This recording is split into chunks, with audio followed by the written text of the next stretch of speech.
আমার এডির কমপ্লেন আমি নাকি হচ্ছে রাইট টাইমে হচ্ছে সিনে দিতে পারবো না, আসতে পারবো না।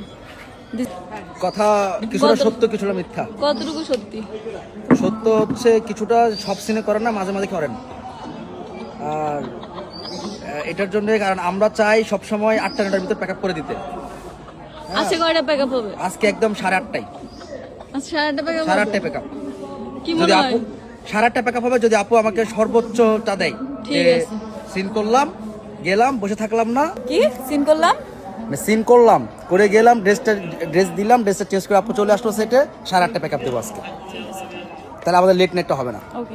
লেট নাইট কি 10টায় বাজবে না আজকে? ডিরেক্টর ভাইয়া আপনি বলেন, আপনার এই যে এডি যে আমাকে এরকম কমপ্লেন করতেছে, is it true or is it wrong?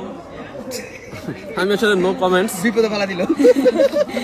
আমি আসলে বিপদে পড়ে গেছি, কারণ এডির কথা না এডিও শুনলে আমার। এডি আমারে ফাঁসাই দিবে, আর্টিস্টের কথা না শুনলে আর্টিস্টও আমার, right. আর্টিস্টও ফাঁসাই দিবে। সুতরাং নো কমেন্টস।